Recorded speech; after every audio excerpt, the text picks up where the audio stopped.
Welcome to Learning English from People. Red Sun or Nightmare, Mao Zedong.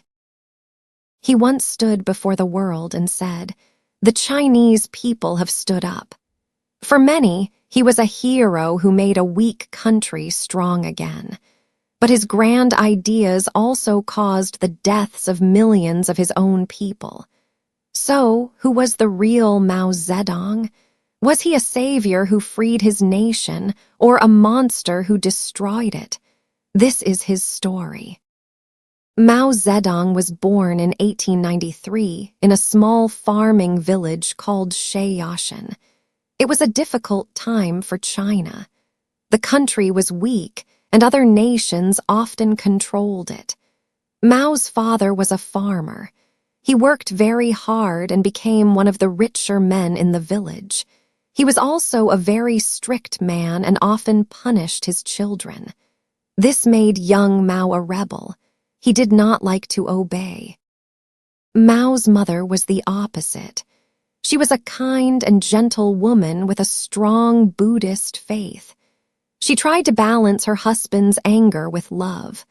From a young age, Mao saw two different ways of life: the hard, demanding world of his father and the soft, caring world of his mother. This tension would stay with him for his entire life.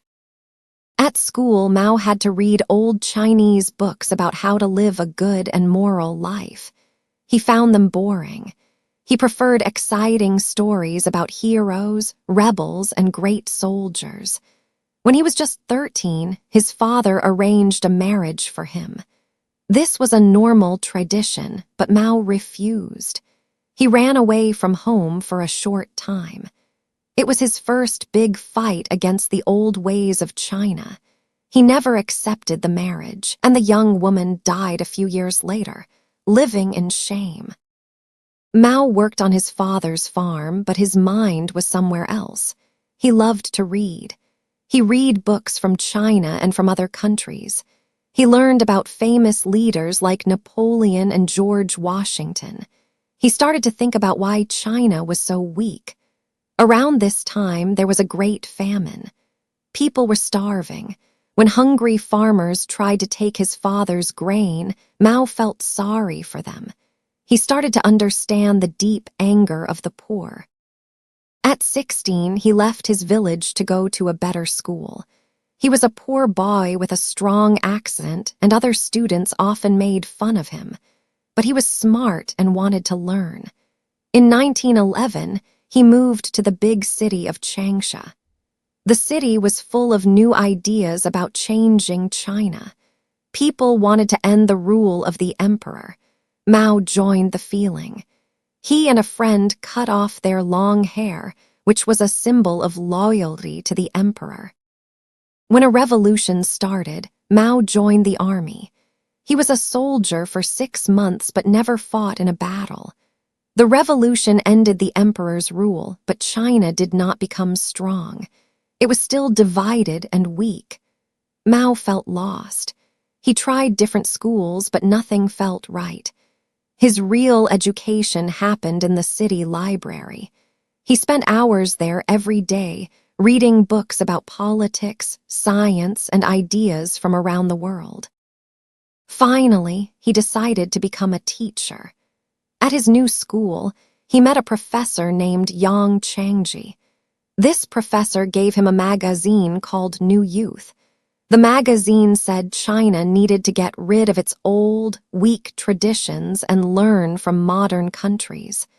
This was the spark Mao was looking for. He became a student leader and started to organize protests. He was no longer just a boy from a village. He was becoming a revolutionary. After he finished school, Mao moved to Beijing, China's capital. He got a small job in the library at Peking University. His boss was a man named Li Dazhao, who would become one of the founders of Chinese communism. In the library, Mao read about Marxism for the first time. Marxism was an idea from Europe. It said that history was a story of struggle between the rich and the poor workers. It promised a future where workers would rule. For Mao, a poor man from the countryside, this idea felt powerful and true. Mao was not an important person at the university. He had little money and lived in a small room with 7 other people. But he listened and learned. He went to talks by China's most famous thinkers. At this time, something happened that made all of China angry.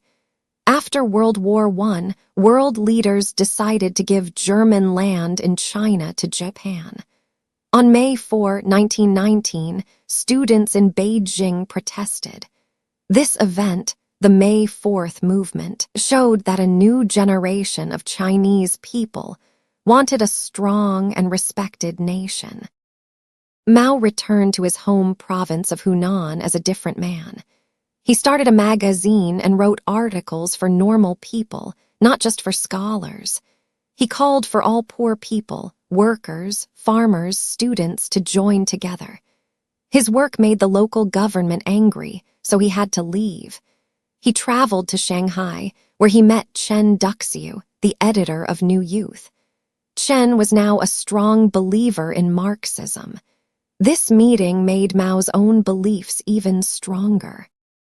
In July 1921, Mao and 12 other men met in secret in Shanghai.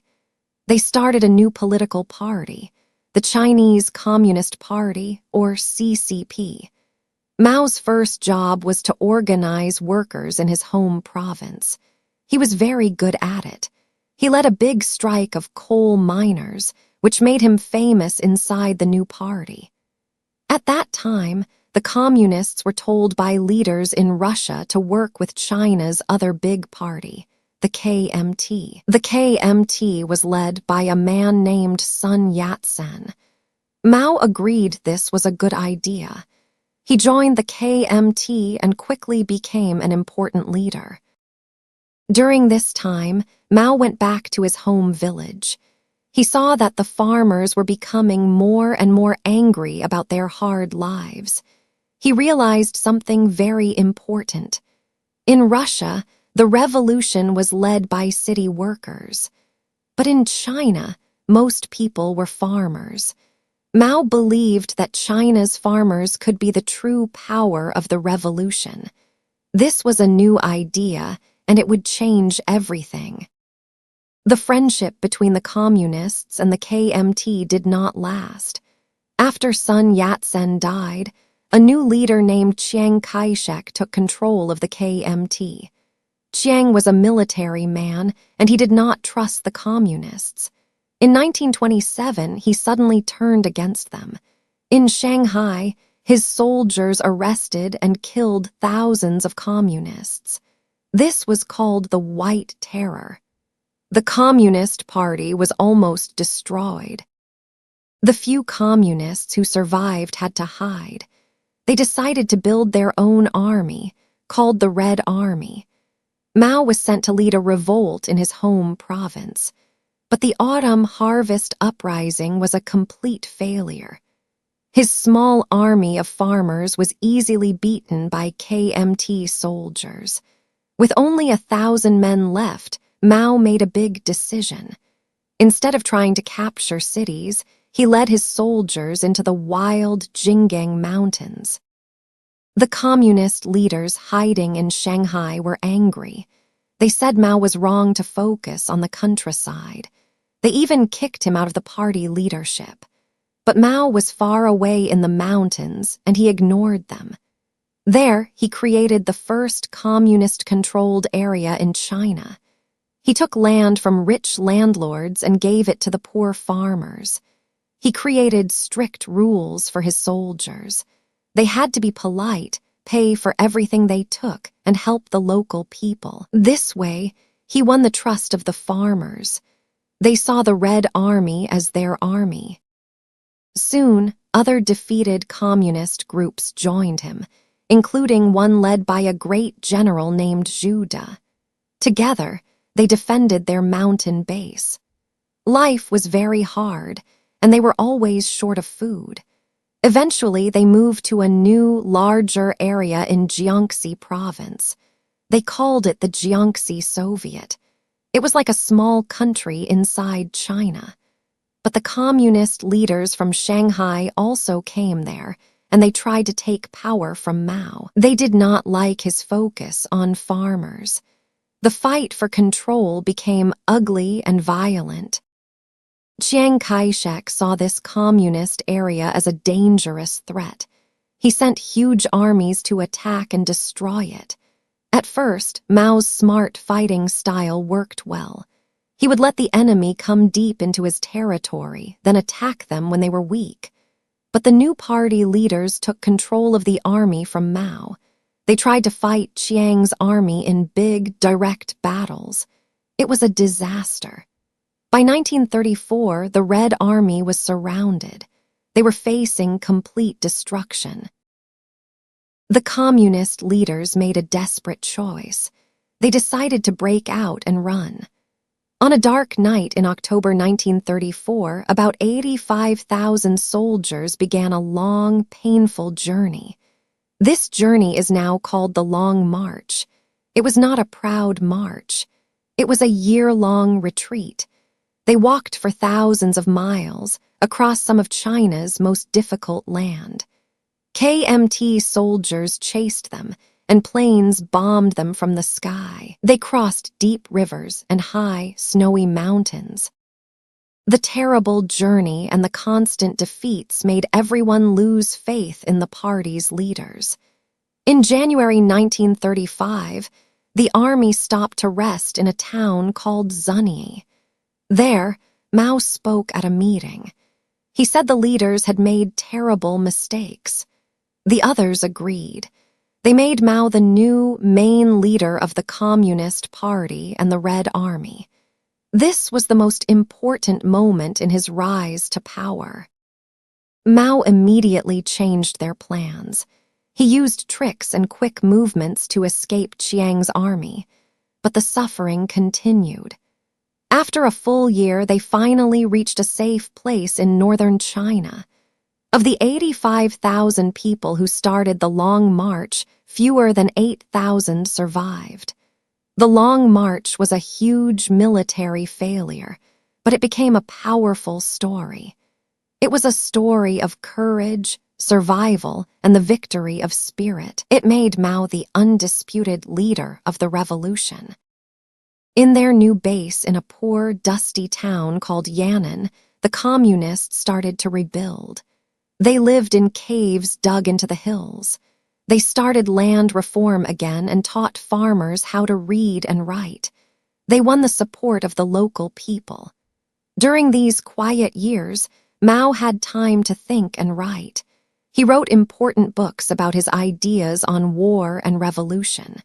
It was also in Yan'an that he met an actress named Jiang Qing. His wife, who had been with him on the Long March, was in Russia for medical care. Mao divorced her and married Jiang Qing. This decision would have a big impact on China many years later. Then, in 1937, something happened that changed China forever. Japan launched a huge invasion of the country. This new war was so dangerous that Chiang Kai-shek had to stop fighting the communists. He agreed to work with them again to fight Japan. For the next 8 years, Chiang's main army fought big battles against the Japanese. Mao's Red Army did something different.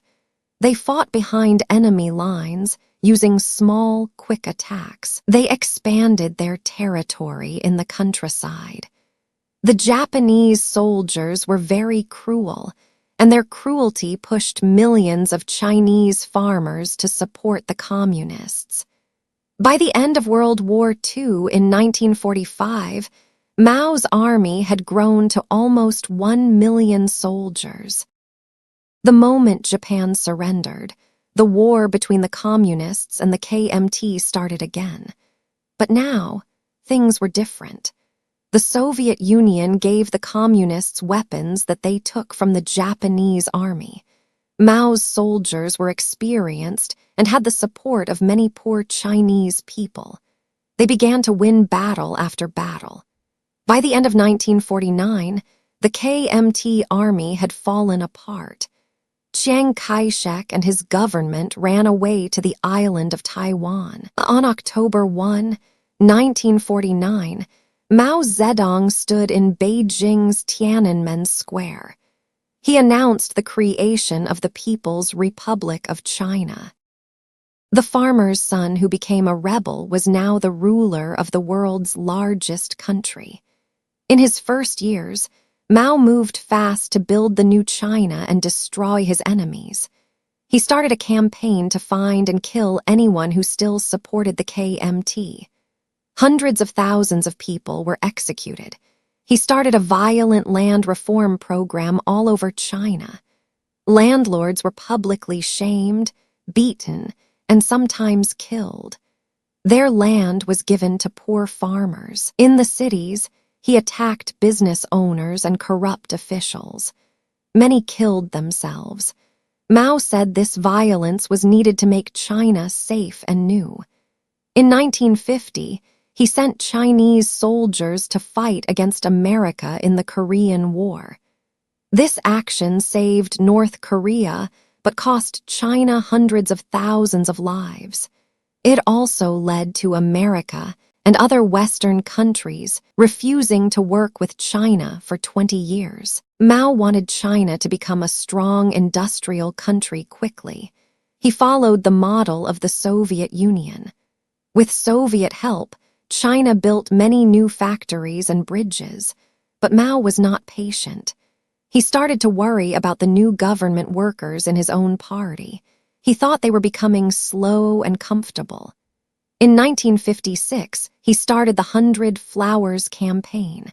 He told intellectuals and artists to criticize the Communist Party. He said, "Let 100 flowers bloom." At first, people were afraid, but then the criticism came. It was much stronger than Mao expected. People criticized the party's power and control. Mao was shocked. He quickly ended the campaign. He then started an anti-rightist campaign. More than 500,000 people who had spoken out were punished. They lost their jobs, were sent to labor camps, or were killed. This experience made Mao believe that China needed even more revolution. In 1958, he started his biggest and most terrible project, the Great Leap Forward. He wanted China to become an industrial power in just a few years, faster than any other country in history. He ordered all farms to be joined into huge people's communes. All private land was taken away. Families had to eat together in big dining halls. He also ordered people to make steel in small furnaces in their own backyards. The plan was a complete disaster. The homemade steel was useless. And because so many farmers were making steel, not enough food was grown. Bad weather made things even worse. The result was the Great Chinese Famine. Between 1959 and 1962, about 30 to 40 million people died of hunger. It was one of the worst disasters of the 20th century. When one of his top generals, Peng Dehuai, bravely criticized the policy, Mao removed him from power. No one dared to question Mao again. After this failure, Mao stepped back from running the country every day. Other leaders, like Liu Shaoqi and Deng Xiaoping, took more control. They used more practical ideas to fix the economy. But Mao was angry. He felt they were taking China in the wrong direction. By the mid-1960s, Mao felt that his revolution was in danger. He believed the new leaders were taking the capitalist road. He thought they were creating a new rich class, just like in the old days. To get his power back and to destroy his enemies, he started his final, huge campaign, the Great Proletarian Cultural Revolution. In 1966, he told China's young people to attack the party itself. Millions of students formed groups called the Red Guards. They held up a little red book with Mao's words. They brought chaos and terror to the country for 10 years. Schools were closed. Teachers and intellectuals were beaten and humiliated. Old temples and art were destroyed because they were part of the old culture. The president of China, Liu Shaoqi, was arrested and died in prison. A cult of personality grew around Mao. People treated him like a god. He was the red sun in our hearts. The country was close to a civil war. Finally, Mao had to use the army to stop the violence, but the fear and fighting continued for years. In his last years, Mao was very sick. He could not walk easily and had trouble speaking. He stayed inside his home, seeing only a few people. His health got much worse in 1976. He died on September 9, 1976. He was 82 years old. The government announced his death, and the whole country was told to cry. Mao had wanted his body to be burned, but his successors decided to preserve it. They built a huge building for his body in the middle of Tiananmen Square. He became a permanent monument in the heart of the nation he had created. The story of Mao Zedong is a story of great success and terrible failure. He was a true rebel who fought against old traditions and foreign powers. He united a broken country. He gave the Chinese people a sense of pride after 100 years of being weak. Under his rule, more people learned to read, people lived longer, and women gained more rights. He forced a very old country into the modern world. But the price was incredibly high. His policies caused the deaths of more people than any other leader in history.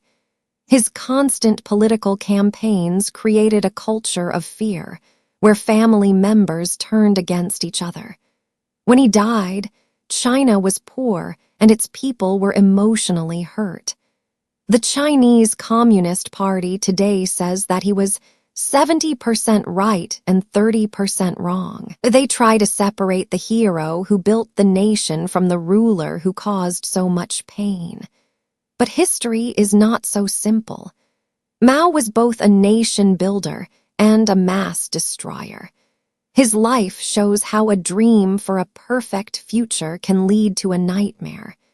His picture still hangs over Tiananmen Square, a constant reminder of the powerful and often brutal man who made modern China.